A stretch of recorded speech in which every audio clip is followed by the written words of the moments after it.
name's James Loughman. I was born November 15th, 1947 in Oxnard, California. At the time, my family was living in Ventura, California. And in 1947, maybe 48, we moved to Ojai, California, where I grew up. My father was an attorney. I had 3 older brothers. I had a half-sister that was 18 years older than I. My 4 brothers and I were like one after another. My older brother was 5 years older than me, and the other 2 fit in between there. And we grew up in a big place up in Ojai. We had, God, it was a lot of fun. We lived in a big house. We had a river bottom, and they grazed cattle. There was a dairy farm behind our property, and we would play rawhide and chase cows and stuff as a kid. I went to Catholic school till I think 6th or 7th grade, which I didn't care for. Then I went to Matilaha Junior High School, went to Nordhoff High School, and never graduated. Went in the military in 1965. Before graduation, first duty station was Fort Polk, Louisiana. Fort Ord was closed because of meningitis. Ojai's a real small town. Population about 5,000 people. I ended up in Louisiana. That was quite a change. You know, at 65, it was, I remember going into Leesville, and they had, you know, they had black water fountains and black entrances and whites, and the separation was just amazing. You know, it was, like I grew up in this little town, and I ended up in all this conflict. And yeah, it was my first time away from home. You know, it was the first time I'd been around black people. And it was just, and of course they were drill sergeants, you know, they were, yeah, it was hard. I did my basic training in Fort Polk, and then in the meantime, Fort Ord had reopened, and there were a lot of us from California that did basic training in Fort Polk, and I'd say 95% of them got reassigned to Fort Ord for their AIT, and I had to go back to Fort Polk for mine.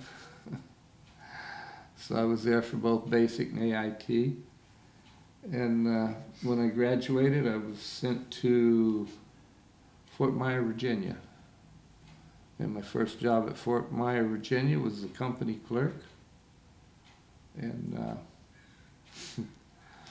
I did that for a while, and then I got moved from there over to a line company. And Fort Myer was a ceremonial unit, so we did, we buried people in Arlington National Cemetery. We did flag shows at memorials in different places, West Point. And then from there I was sent to Vietnam. And that was in 1967. I ended up with the 25th Infantry Division. I was with the 4th Battalion, 23rd Infantry in Cu Chi. And we mainly did search and destroy. We pulled security for Rome plows. Yeah, what else do we do? It's, we did a lot of different things. But yeah, I remember we were in the Hobo Woods, Boilo Woods. I'm not sure what happened. I don't recall a whole lot. Yeah, that's all right. That's all right. So, what were the guys like in your unit? I was with some really nice people, really good guys, you know. I liked the camaraderie. I liked the fact that we were taking care of each other, and you know, it was yeah, you felt comfortable with the people you were with. At least I did, anyway, for the most part. You know, there were things we did. There were a lot of things we did I didn't go along with. You know, I didn't agree with. I didn't particularly feel comfortable with or didn't enjoy. You know, I remember the first person I killed. I can remember standing over this young man, and as I'm looking at him, he's got this look of horror on his face. You know, and you can tell he knows he's in trouble. And I've lived with that guy for decades now. And I can remember my first thought was, wow, you know, that's somebody's father. You know, that could be somebody's brother. You know, and you just came 6,000 miles to kill him in his backyard. And I just had this sinking feeling of wow, how sad. And it's interesting because over the years, I don't know how many times I wish this guy would have won. You know? It's just, God. You know, I didn't deal with Vietnam. It's like I say I got back physically I returned in 1968. And emotionally I didn't make it till almost 2000. And for most of that time, I lived in shame, guilt, self-loathing. You know, those were the emotional drugs that led me to the physical drugs that I used. But it was, what I've learned is I became what I call an avoidance addict. I did anything I could not to feel. You know, when I got back, I was married, I had a little girl, and you know, I got married when I was at Fort Myer, Virginia. And when I got back, it was wasn't 3 or 4 months, and we separated. It was just, you know, my whole story and opinion was I was going to drink till I die, because I had most of what I've learned is what I've done in an inventory process through what I call the spiritual movement of Alcoholics Anonymous. But I had survivor's guilt. You know, I saw a lot of good people that I really loved and admired just didn't make it. You know, and it was just like, and I've always had problems in life as far as being in this human experience, because it just, it never felt comfortable internally. Even from the time I was a little kid, when I was raised Catholic, and you know, it was like you can't eat meat on Friday, and you can't go to Butcher's church. There were just rules that they never made sense. You know, Columbus discovered America. It's like, what were the Indians doing here? You know, there was just things that never settled in, and so, and that's how I ended up in the military. It was just, yeah. But it, God. So let's go back a little bit. Okay. Let's go back a little bit. So, did you and your buddies do anything when you weren't out in the field? What kind of things were you doing?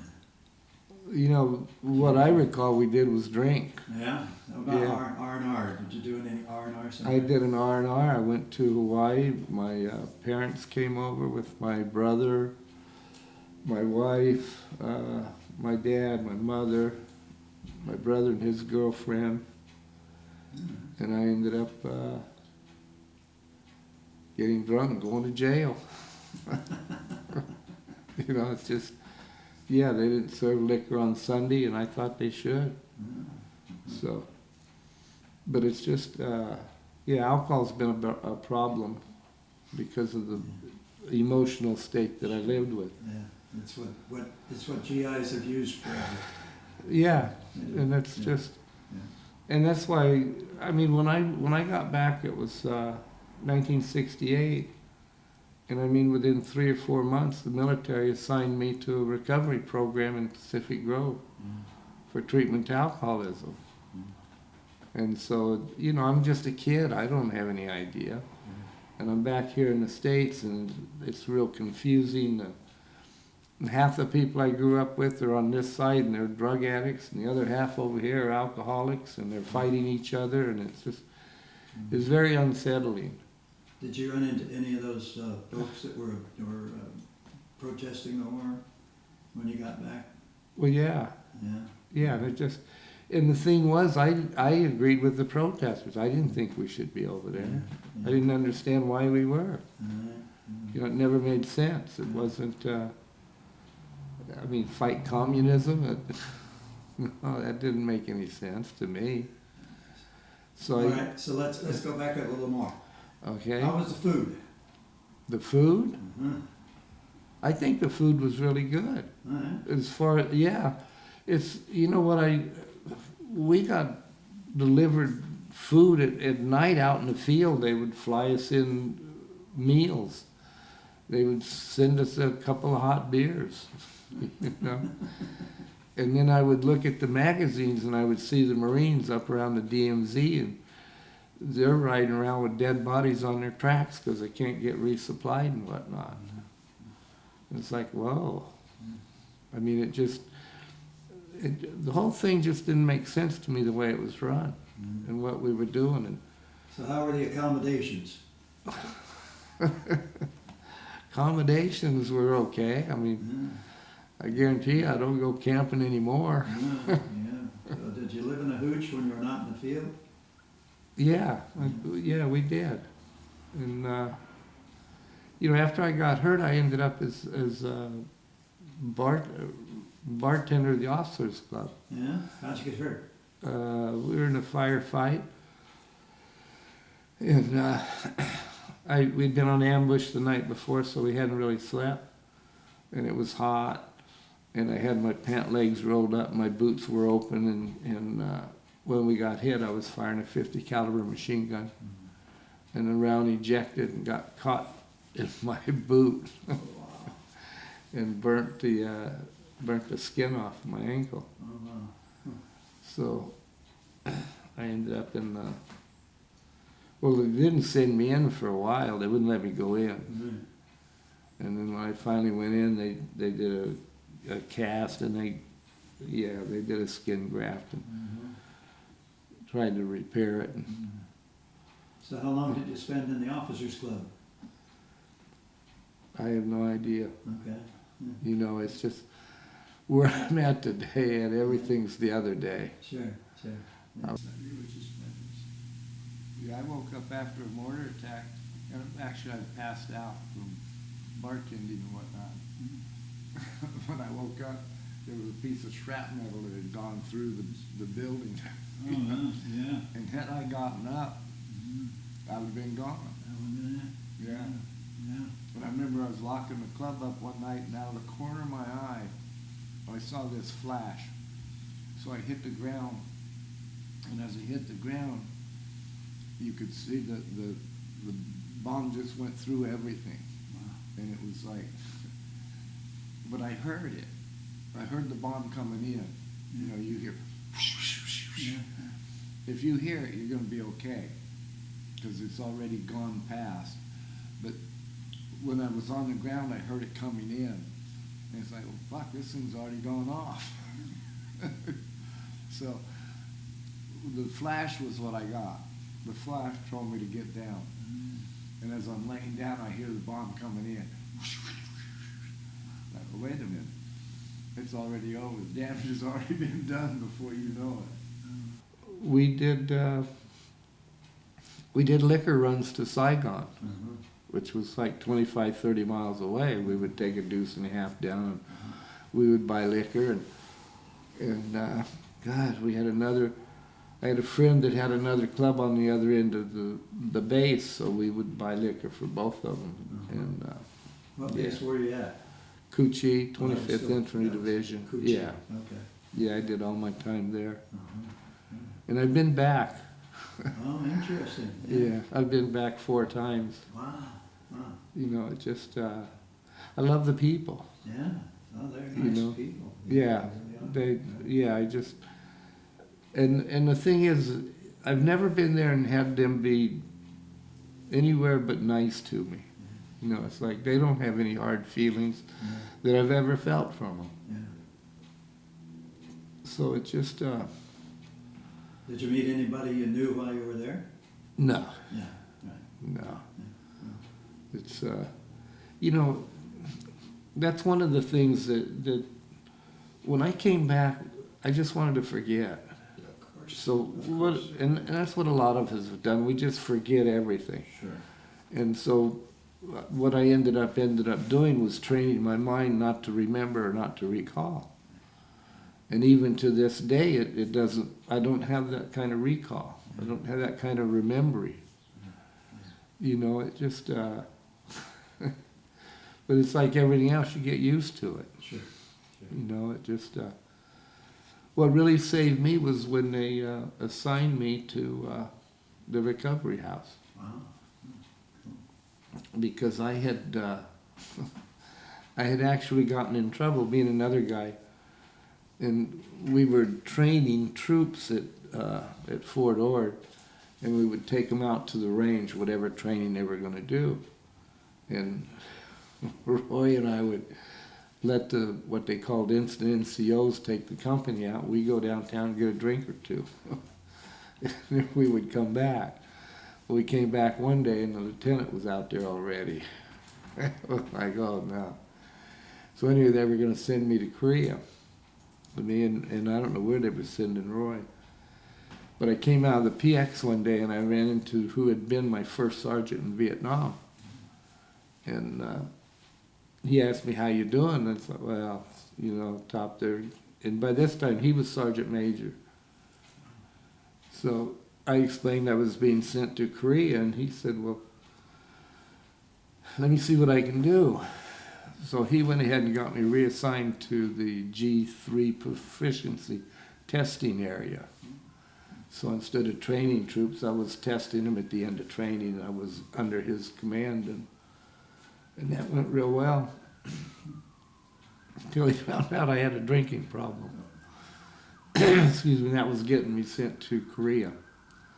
But instead of sending me there, he sent me to the recovery program in Pacific Grove. And that's where I was introduced to Alcoholics Anonymous. And I've spent over 55 years with that organization now. Excuse me. And I think I believe it's the greatest spiritual movement of the 20th century. Because it's not really about alcohol, it's about being spiritually fit. You know, it tells you alcohol's but a symptom. You got to get down to causes and conditions. And that's why I learned my causes and conditions was the self-loathing, the shame, the guilt, the anger, the resentments, you know, everything emotionally that I had about the experience overseas. The government, how it didn't treat the veterans right. You know, it didn't take care of them when they came home. It took me, I didn't check into the VA till probably 2000. And the only reason I did then was because I was suicidal. And that was being clean and sober for almost 20 years. But anytime, like in the 12-step movement, there's an inventory that you do. And whenever I'd write the inventory, I would write, okay, I went in the Army in 1965, got out in 1969. But I never wrote anything about the military. So when I was up in Idaho working on a project and just started having panic attacks, I couldn't get up, couldn't breathe. All I could do was cry. So my sister had me move back down here to Ventura with her. And then she sent me up to the VA. And I got in touch with the VA counselor, Robert Reed. And I worked with him for a couple years. And he's the one that really saved me. The thing that he told me, he says, you know, because I was telling him about this guy that I'm looking at that's got this look of horror on his face and how I'm seeing this guy all the time. And he says, well, he says, you know, when you get out of here and you get to heaven, you know who's going to be the first guy to greet you? And I said, well, no, who would that be? It'd be that guy you killed. You know, because he didn't have to go through all this. He got an early out, you know, and he got that because of you. And that kind of made sense to me. It's like, well, yeah, okay. I've been going through hell over this guy for 30 years now, and he's already at peace, living a good life. And from that time on, he and I became friends. You know, it's just, and there were so many other things. It's just that Robert helped me with that I didn't get in Alcoholics Anonymous. It's like one of the steps is step 10. They say you take personal inventory. When you're wrong, promptly admit it. And so you're constantly looking for something being wrong. And he says, well, why don't you look for something right? I go, what? You know, because I got programmed and trained in Alcoholics Anonymous. At 20 years old, it's like, you know, I don't have an idea of my own. You know, it's just, and I have this, I call it a drug now. It's you go along to get along. And that's what we did in Vietnam. If we didn't care for or didn't like our behavior, we're burning somebody's hooch down, we didn't say anything. We went along. And then when I got into Alcoholics Anonymous, it's the same thing. You do this, you go to meetings, meeting makers make it, you know, and it was just like, okay. So I was just going along to get along. And then I realized that when you go along to get along, you're not even there. You know, you're just a reaction or a response to whatever else that someone's opinion or idea is. So you took it a step further here. Yeah. Yeah. So Yeah. How did you do that? Well, it was, what I started doing was I started reading that book, Alcoholics Anonymous. Mm-hmm. And I started really studying what it was about. And then, like I said, it's not about alcohol. You know, it's about being spiritually ill. And I was, you know, it was just, so I realized that, you know, even in my recovery process, a lot of the programming that I had wasn't right. It's like I'm not an alcoholic. You know, what I learned in reading the book was I'm a spiritual being having a human experience. You know, it's just, it's like you're both human and spiritual. And to me, it's just like you got hot and cold, you got up and down, you got two sides to everything. Well, as a human, I've got a spiritual side too. And the one that'll give me more joy in life is the spiritual side. Because my human side, like I was brought up, I don't know, I was brought up, but I ended up becoming a critic. You know, I'm a critic, I'm a little fault finder, you know. I have these ideas and stuff that, you know, they don't make any sense. It's just, it's like an opinion. I've said it when I wrote the book. I've never had any problem that didn't go through my opinion first. You know? Tell us about the book. The book? Yeah. The book I wrote, I've been wanting to write since my time with Robert Reed. It's called Spiritual Empowerment Through and Beyond the 12 Steps. Because what I started doing after I really studied the book, I saw that this is about being empowered. It's not about being powerless. Step 1 in Alcoholics Anonymous says we're powerless and our life's unmanageable. And that's true when we get here. But then you have 12 steps, you have a design for living that takes you beyond that lack of power. So what I started doing is like, okay, if lack of power is my dilemma, then I need to find my power. Where's my power going? And so I got what I called power leaks. Okay, power leaks. Self-loathing, you know, shame, guilt, jealousy, anger, resentment, judgment, critical. These are all power leaks because they lower my personal frequency. So it became my job to go beyond those. You know, I've got to give up self-loathing. I've got to find self-worth. I've got to find value. And the value is found in working and helping others. That's where I found the value. So it's just, and then I did what I call the mirror work. I'd get in front of the mirror and say, I love you. Awesome. And I did that for a long time before I could believe it. But it just, and then I created an additional 6 steps. For example, step 1 in the 6 I created is that we were empowered through a spiritual reawakening and our lives have become incredible. Because I've seen that happen to me and countless others over the years. You know, it's just, we are the power. And that's, the big book tells you the great reality is the only place you'll find God is deep within you. It's like, so there's no way I can be separate from Source. I'm at one with God. We're all at one with Source. But yet we live in division. We live in separation. It's even like the 12 steps. In 1953, NA broke away, and that was the beginning of the division there.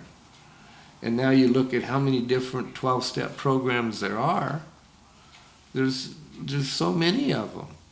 And yet if we worked as a unit instead of divisive, the energy and the power that we would have would be so much stronger and beneficial to the recovery experience.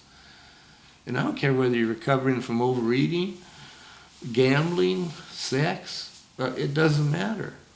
You know, each addiction that you have lowers your personal frequency. And as a collective, we have power to go way beyond that. So, and to me, it's just, like in step 10 in Alcoholics Anonymous, it says that, in the book it talks about after the promises. Now that's a great one there. We have promises in there. And that's in step 9. In step 9 it says you have these 12 promises. And you'll know a new happiness. You'll know a new freedom. You won't regret the past. You won't shut the door on it. You'll comprehend the word serenity. You'll know peace. You'll see how your experience can benefit others. And he goes on and on. Economic insecurity will leave. You know, you'll find that intuitively you know how to handle situations which used to baffle you. And that intuition, to me, is an act of the heart and the soul. It's not an act of the mind. So when the book tells you that the problem centers in the mind, to me the solution is to bypass the mind. And you can do that through the intuition. You live through the heart, and the heart will tell the mind how to respond, what to do. So we have things in reverse here. But it just, God, there's so much freedom in being present. And most of my life, I wasn't here. I didn't want to be here. You know, that's why I say the alcoholic or the addict, or a lot of us are just avoidance addicts. Whether it's the shopper, the overeater, the gambler. I mean, we're just trying to avoid how we feel. So to me, it became necessary to create a feeling that I could live with. And that is love, you know. I've had so many great teachers. It's just, and continue to get them. You know, my job, I had a sponsor that taught me my job is just to love. And then Byron Katie wrote a book calling Love What Is, you know. And love is a really high frequency. But joy is even higher than that, according to Dr. Hawkins. And so it's like my job is to try and live in joy as often as much as I can. And in order to do that, I can't look at what and who I've been. You know, I have to look at who I am and who I'm becoming. And be okay with who I've been. For example, if there's no mistakes in God's world, which I really believe that, if there's no mistakes in God's world, and I'm in God's world, then can there be mistakes in mine? No, to me there can be no mistakes. So even my pathetic behavior, whether it be to my parents, to my ex-wives, whatever, there's a design that's beyond me to understand. You know, and whoever it was that I angered or whatever, that's for their issues to work on. So I've learned to live with, love what is, you know. I've outlived all regrets. There's nothing I would change, including the pathetic behavior, because it happened in God's world with God's purpose. And I'm not here to understand it all. Christian Murray, he wrote a book I love. It's called Freedom from the Known. You know, God. And he's the one that taught me all memory's old. If you're living in memory, you can't be in the moment. You know, the only way you can be in the moment is to live through your intuition. Because the intuition is the absence of thought. And to me, that's where the real gift is. It's the absence of this thing taking control. So you've done quite a bit of work with others in the process of your work in AA, right? Yeah, I have. So how did that come about? Well, the thing I loved about the big book, one of many, was one, my job is to be of maximum service to God and the people about me. Right? That's what the text tells me. So, and then Robert Reed, when I was working with him, he had me go back to school and get certified as an alcohol and drug counselor. So I got my certification.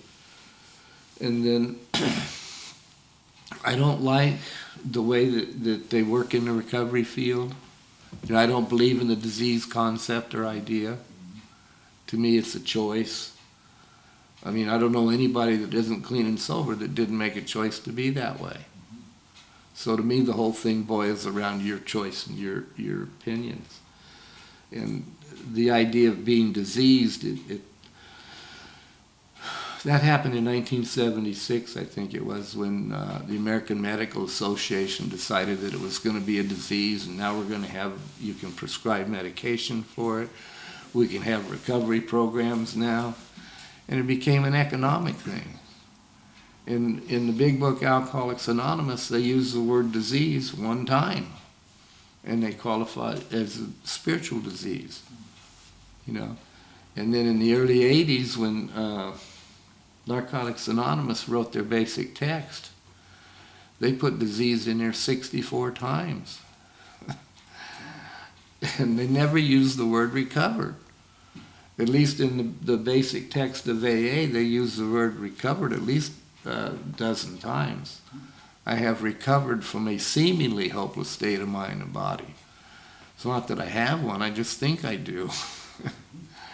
But recovered is a very powerful word. And to me, it should have been in the basic text. It's just like another very powerful word is enough. I have enough, I am enough, there is enough. Because we live in a society and a culture that doesn't only permit fear, it promotes lack. There's not enough of this, there's not enough of that. We got to, you know. So we have this mindset of not enough. And that really is, it's hard for a lot of people to live with. So that's why to me, if you just learn that you are enough, there is enough, you'll be much better off. So how many fellows have you helped come to some understanding here? You know, I have no idea. Yeah. I don't. It's just like I don't really sponsor people anymore. Mm-hmm. It's just, but when I do sponsor people, there's two things I want them to do. One is you got to learn the promises. There's 12 of them. You got to read them every day for 30 days. If you miss a day, you got to start over and start from day one. And the reason I have them learn the promises is because you're responsible to create them. You're going to create the new happiness, the new freedom. You'll not regret the past. But it's hard to do those things if you don't know about them. And then when you learn about them, you can also see your growth as you go along. It's pretty phenomenal. And then the other thing they have to do is get a passport. Passport? I'm not going anywhere. That's right. If you don't have a passport, you're not going anywhere. But if you get a passport, what you're doing is telling the universe you're ready to go somewhere. And I've never found more education in traveling than anything else. You know, it's just different cultures, different energy, different feels. Even in your own country. Yeah. I mean, you go down to the South, it's a family culture still. We don't have that here. You know? So how many places have you been besides Vietnam? Oh, God. I've been to about 40 different countries, I believe. I've ridden motorcycles in 30 of them at least. You know, I rode all over Europe. I rode over in Nepal, in India, Vietnam, Cambodia, Thailand. And that was, I used to call it my passion, riding motorcycles. Because I rode for 40 years, I did over 500,000 miles.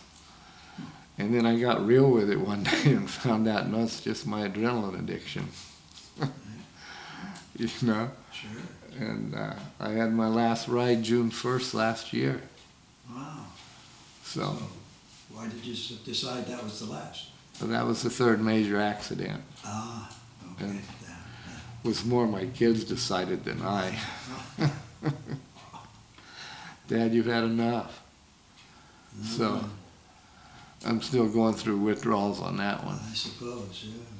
Because I wanted to do one ride. I wanted to ride from Hanoi to Saigon. From Saigon to Hanoi. I wanted to take that ride. And still might, I don't know. All right. I'm still young. That's quite a bucket list. Well, that's the only one left. Well, I want to go to Russia too. Oh, okay. Oh, you didn't get to Russia, huh? No, Oh, no. that might be a little tough these days. I know. Yeah, Oh, wow. but no, I've ridden every state in Mexico many times. I rode down to the Panama Canal. I rode to Alaska, rode through Canada, I don't know, 3 or 4 times. Rode across the U.S. 12 times. I was on the 13th time and then got What were you avoiding? me. You're keeping yourself busy, that's for sure. Oh, yeah. Yeah, wow. Yeah, it wasn't being, I was doing. Yeah. But it just, Well, other than that struggle that you came out of the service with, mhm. how else do you feel the service changed you as a person? Well, for one, it taught me discipline. You know, it taught me to be on time. You know, there's a lot of, you know, when I finally did the work with Robert in 2000, you know, I got a whole different perspective of the military and the service. You know, it's just, Vietnam actually became one of my best years. You know, I learned more in that year than, you know, I learned that death isn't a big deal. We all get to do it, you know. I saw a guy there one time, Ed, when I had my ankle burnt. I was going down the hallway in the hospital, and there was a bunch of people around this one room. So I stop and I look in, and there's a fella in there, and he's got a picture of his wife and his little girl on the table.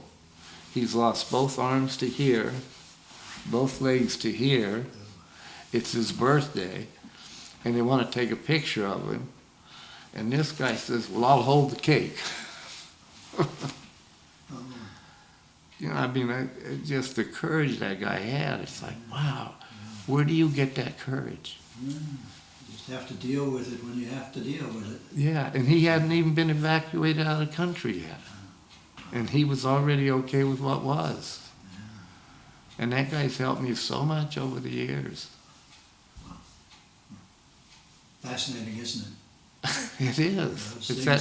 Those things that happen, and you're there, and all of a sudden you have a whole different insight. Yeah, it's a Kodak moment. Yeah. Wow. It's the same as looking down at this guy just killed. It's like, well, there's a Kodak moment. The look on his face. And then the guy, I'll hold the cake, you know. And we all get those. You know, it's just, they're so powerful, and they happen like that. Yeah. They're all unique. Yeah, They're all unique. Yeah, we're all unique. exactly. Wow. We're individuals in an incredible collective. I mean, there's 8 billion of us here, Yeah. and no two are the same. So it's just, and yet we're all the same. Wow. You know, we all got a heart beating, we got oxygen and air that we depend on. And We all got the e-ticket ride. exactly. And it's our perception. Yeah. I remember years ago, it was when I was doing the studying, because I studied with Ram Dass and Christian Murray, and got so many of them. And I remember one of the questions was, are you in the world or is the world in you? And at the time, I thought, well, that's a ridiculous question. I'm in the world. And as I go along, it's like, no, the world's in you. All the world is your perception. That's why I say in the book, basically, because in Alcoholics Anonymous, one of the biggest things about it is just keep it simple. You know? And we don't know how to do that in society and culture. Yeah. It's real rare for us to do that. And that's why I say all we are storytellers and role players. You know, I played, I don't have the role of a son anymore. Both my parents are gone. My brothers are pretty close to gone, so I'll lose the brother role. You know, I'm not a carpenter anymore. I don't do that role. I haven't drank since 1974, so I can't have the alcohol role anymore. So I can't understand why they expect me to say I am an alcoholic. What does an alcoholic do? You ask anyone, they tell you an alcoholic drinks. So if you haven't drank, at least put recovered in front of the alcoholic label you're going to use. There you go. And then I woke up one day, not long ago, and it was I realized the greatest assassin we have here are our labels. You know? Yeah. We love labels, don't we? Oh, God, we do. We love labels, yeah. So when were you a carpenter? I was a carpenter. My brother, after I quit drinking and using, because I dealt drugs for a living. Yeah. It's, you know, I said I was an adrenaline junkie, so the only thing I could find close to the adrenaline rush was smuggling. So I would go down to Tijuana and get reds and stuff and smuggle. And it was always, as soon as you cross the border, it's like, okay, go ahead, and your heart, you get that rush again. Oh, yeah. Wow. And that's what I was after. I was after the rush. Huh. So when I got clean, I couldn't get it. You know, I had to quit dealing, I had to work for a living. And so my brother taught me construction. But in the meantime, I needed the adrenaline, and that's how I got into the motorcycle. So I started riding motorcycles. So do you think the military started the adrenaline thing? No, No? because I did an inventory on it. The military put it on steroids. Oh, yeah. But the real adrenaline started when I was in kindergarten. Oh, okay. Yeah. And it started with my first addiction, which was, the physical one was sugar. Oh, yeah. And then, you know, as little kids, we'll steal. And then you go to church, they tell you that, you know, after a while, purgatory's out of question. You're going to hell, and it's like, I'm only in kindergarten. So it all started. Yeah. And it's, in stealing, it's getting over. You know, it's not like I needed it, but I needed that rush. So, and that rush I've had since kindergarten. Wow. Interesting. It is. Wow. Just, Your self-awareness just amazes me. well, I've done a lot of work, a lot of inventory. Yeah, absolutely. And it's just, and that's why when I, because I always said riding motorcycles was my passion. And it really is, not just another addiction. So, Wow. yeah. Yeah. But labels, you know, I call it a passion. No, it's not the right label. Addiction. And then you start looking at, well, where did it begin? And like you, I thought, well, it's the military. Well, no, in the military. You were already, you know, as a thief, you were addicted. So let me go back, way back. Okay. So what were you thinking when you quit school and went into the military? Well, I was thinking I was doing what I was told. Which, I was in trouble. I got, oh, so you had an ultimatum. exactly. Interesting. Yeah, and I had a brother that was already in, and he was in Germany, and he told me how great it was. And Oh, okay. I was either going to go to Los Prados for juveniles, or I could go in the military.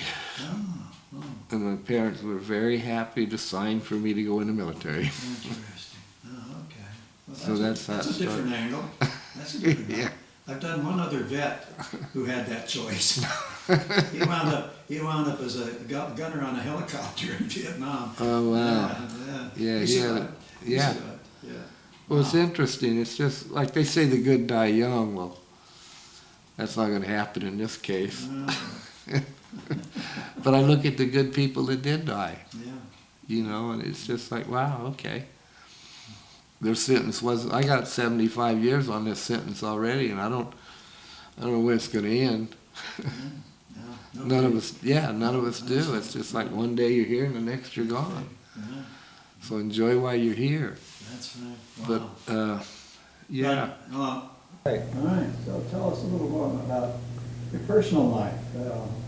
I know you mentioned that you got divorced after you came back, Mhm. so where did it go after that? Well, I stayed single for a long time, probably 20 years. Then I remarried, and it's like I was raised by 4 daughters, you know, and that's where I find the joy in my life now is through these young ladies and their kids and their grandkids. You know, it's just that to me is the joyous part of this journey. Whole new life, huh? Well, it is. It's just, Yeah. and it's ever giving, and it's if it wasn't for them, I would be living in Vietnam. You know, because I really enjoyed those people and their culture. But I've learned so much from the young ladies. You know, it's like I've lived alone now for, I don't know, 15 years or whatever.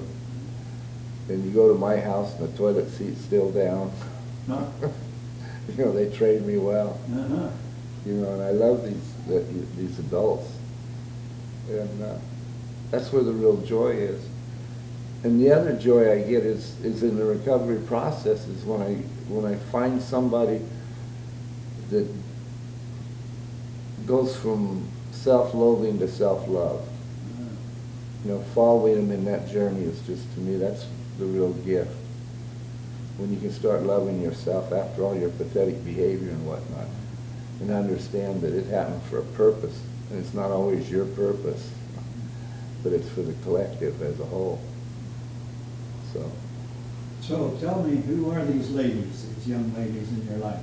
What are their names? Well, there's Rhonda, that's my first daughter. That's the one that I had in Virginia. And then my second daughter is Kelly. Kelly is also my AA sponsor. She has over 27 years clean and sober, very spiritually fit. Rhonda's very spiritually fit. And then I have 2 daughters that they're not biological. You know, I got to be there because their father wasn't. And that's Elizabeth. She lives in Washington, D.C. She's married to a beautiful man, and they have 2 beautiful children. They're doing very well. And then my last one is Caitlin Grace, and she lives down in San Diego. And she's just in the process of heading over to either Bali or somewhere to experience more of life. Another one with a travel bug, huh? I hope so. I really do believe travel is where the real education is. You learn a lot. Well, you do. And I love going where I don't understand the language, because then you have to ask for help. You know, like, well, wait a minute, I don't know. So a lot of my experience has been in countries where I don't understand what's happening. That's why that book, Freedom from the Known, fits so well. Awesome. That's where, to me, the gifts come from the unknown. Yeah. We don't know. We don't know what's gonna come at us. Well, Any given no. day. Any given day, could be Well, anything. no. Yeah. And that's why when I finally started living that life happens for you and not to you, it made it so much easier to handle whatever happened. Like I'm watching my great-grandson go through cancer. And he's 3 years old. He lost his kidney when he was a year old. And now he had about 6 months of peace, and then they found a brain tumor. And he's going through, I think as we speak, he's going through chemo again. He just spent 3 weeks or so in Houston doing radiation. And every time I see this little warrior, he's got this big old grin on his face. You know, he just, I look at the love and the light that he's brought into this world in his 3 years here, the people that follow him on social media, and the love and the prayers that he gets. And I realize there's a lot of kids that do that, you know, and it's just like, to me, these are the ones that bring more love and light to the planet. Yeah. Because we really love children. We don't find much fault with them, we find them with adults. So, but yeah, Grace and Strong, just what a beautiful angel warrior he is. Yeah. You know, it's just, I mean, you can't help but see him and light up. I got to go out and see him in Texas a couple weeks ago. God, he's just an amazing little guy. You know, and we're all amazing. To me, that's the human experience is really an amazing journey. If we didn't get so critical and so fussy about it. That's part of being here. Well, it is. It is. It was a major part of my being here for a long time. Yeah. I do understand. But there's such an easier way to live, and that's the one I'm trying to do now. It's trying to live at peace.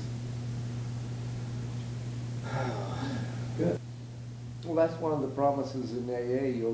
God will do for you what you can't do for yourself. Mm.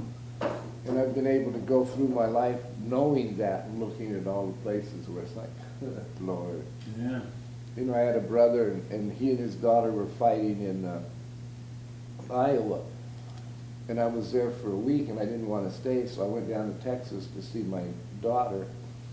And while I was down in Texas, I got to have dinner with a friend from high school. His brother called from Scotland, and I ended up, because of the argument over here, I ended up in Scotland.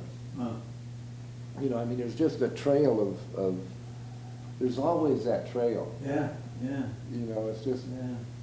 I ended up in Cambodia, and the people that got me a room, when I went into the hotel, they had visas for Vietnam for $25. And I was in, I don't know where, Phnom Penh. And I flew into Saigon, and that's how I got to go to Saigon. It wasn't planned, you know what I mean? And then I'm in Saigon, and I call Alcoholics Anonymous, of course, and the guy there is just getting ready to leave. And he says, but this lady from New York is here. So anyway, he hooked me up with this lady from New York. Lady from New York was bringing bunches of toys over for this orphanage, and I went with her to the orphanage. It's called the Christine Noble Children's Foundation, and it's run by a homeless girl from Ireland, you know. And I ended up being able to make my amends to the Vietnamese people by contributing to this orphanage. You know. Now that's all God. I mean, that's nothing I could plan. Oh, right. You know, but you follow His trail. Just showing up and being there and Exactly. right, being present. Trips. No, I'm going to plan another trip to Vietnam, though. I will go back. Yeah. So what part of Vietnam do you like the best? Now, if I could remember the name, I'd tell you. I think it was Da Nang. It was on the beach. On the beach. Yeah. The lady came by, and you know they have those things they carry around, and on one back she had the grill going, and then in the front she had lobster. So she grill your lobster right there on the beach. Yeah, it's amazing. You know, it's like you watch them ride, you'll come up to 5 points and there's no light, and everybody just maneuvers around each other and does fine. I said in an ice cream store one day, just watching the 5 points, just watching the traffic, how they interacted with people, and it's just, yeah, they're friendly. They're really loving, kind people. So you just like to hang out when you're in Vietnam, or did you? Yeah, no. You going to any places in particular? Oh, yeah, no, I went back to the Cu Chi tunnels. I did that Oh, yeah. because that's where we were, and they've enlarged them so that we can crawl through them. Yeah. So did you ever see action around the tunnels? Oh, yeah. Yeah. Yeah, we did. We tried to flood them out, but it took forever to get the water down there. It's so deep and vast. They're amazing. Yeah. It's like you could see where, like a 500-pound bomb had gone off, and they tunneled up here, and you blew up their tunnel, so they tunnel around the edge of the bomb and reconnect the tunnel. They're really ingenuity, they're creative, Yeah. very creative. So, but yeah, I'm gonna go down to Mexico again. I like Mexico. That's another family culture. What part? What part of Mexico? Well, I like Venturas. I like Cancun. I like Playa del Carmen. I like Cabo. You know, I just, yeah. So, and the other places I don't remember, because when I would ride down there, I would ride down over on the East Coast, and I would get down into the Cancun area, and then I'd go over. I really love Chiapas, which is on the border of Guatemala. And then I would come up on the West Coast. And there's some beautiful cities there. Yeah. Beautiful ride, yeah. So do you visit any of the ruins in Mexico when you go Oh, down yeah. there? I mean, Yeah, I've been to Chichen Itza and Tulum and a lot of them. They're pretty amazing, aren't they? Oh, they are. Yeah. They have those cenotes, I think they call them, those underground caves with water, and float through those. Yeah, it's, well, it's just different. Yeah. And even in this country, it's like I love to go to Zion National Park, Bryce, and Utah's got some really beautiful places. Yeah. But throughout the U.S., there's all sorts of beautiful places and things to see. Yeah. I've been so blessed to get to see so much of it. I'm going to start traveling again and try and promote the book. I'm going to try and do something with the book. So hopefully Good. we'll make it an audio book, and yeah, so that's what I'm hoping to get done. Cool. All right. You've been involved in AA for a long time. Yes. What other organizations have you been participated in? Well, Narcotics Anonymous, I did, one I really enjoyed was, I used to go up to the Oakland, they had it up there, harm reduction. The thing I liked about harm reduction was that if you didn't quit everything, but you quit one, they were happy that you quit the one.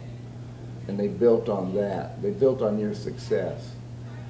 And in the 12-step, we have a tendency to, if you can't do it all at one time, we have a tendency to find fault with that, which I don't like that at all. You have to say. And I've tried smart recovery. But I tell you, the thing that I've really enjoyed the most is the Spiritual Living Center. Because it's like we talk about the realm of the spirit, and we talk about things that don't involve alcohol or drugs or some kind of illness. It's a real positive perspective. And that's what I really love, that positive, that higher frequency that it provides. So did you get involved in any vets organizations? No, Oh, interesting. no. Well, I'm with someone, I don't know who it is, but I don't participate. It's just,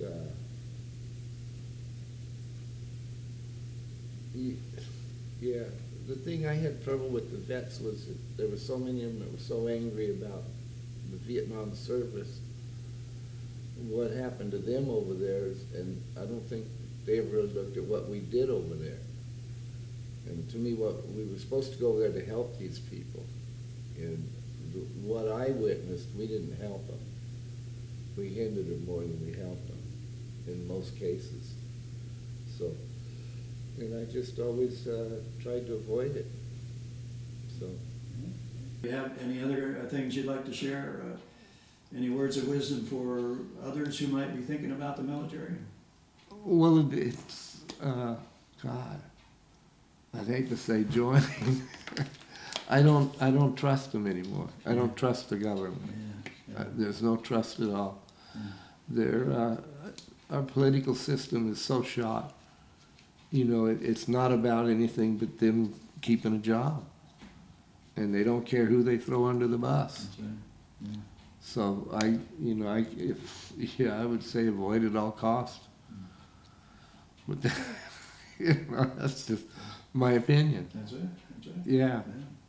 Yeah. So. And you came by that opinion the old-fashioned way. Well, yeah, I watched it. It's just, you know, the first time I really questioned it was when they told me that Oswald killed Kennedy. I mean, I was a kid at ninth grade, maybe, 63, and they're holding up a rifle that's a bolt action, trying to tell me the guy got 3 shots off. I go, wait a minute, are you kidding me? And I mean, they got away with it. Were you at that age? Did you understand how guns work? Mm-hmm. Huh? Yeah, we had acres up in Ojai. Oh, okay. We had guns. Oh, okay. You know? Yeah. I mean, we had BB gun fights. Oh. Okay. You know, you walk 10 feet away from each other, each direction, you turn around, you start pumping. Okay. I guess that was more adrenaline. Yeah. I mean, what else are boys gonna do? Yeah, okay. So, I mean, I got kicked out of kindergarten, it went downhill from there. Yeah, wow. So, but I'm glad I did, you know. Okay, the whole thing to me, Ed, is that our external conditioning is in conflict with our internal existence. Our internal existence is peace, joy, love. Our external conditioning is fear, lack, and anger. Conflict, yeah. Conflict. So it's hard to find that peace. That's why there's that acronym for life. Look inside for everything. Because it's all within you already. And then the one for faith, find answers in the heart. If you find answers in the heart, this thing will leave you alone. I can't tell you how much I appreciate the fact that you have decided to share this amazing life with us and this amazing military experience that you had. And I just want to thank you for your service, sir. So, you know, I really appreciate you getting me to do this. wouldn't have missed it for anything. I really appreciate you. Wow. And I appreciate this service, and God, I've been so blessed for so long. We all have been. We have. We all have been. I recognize it, though. Yeah. Now we know it. Yeah. Now we know it.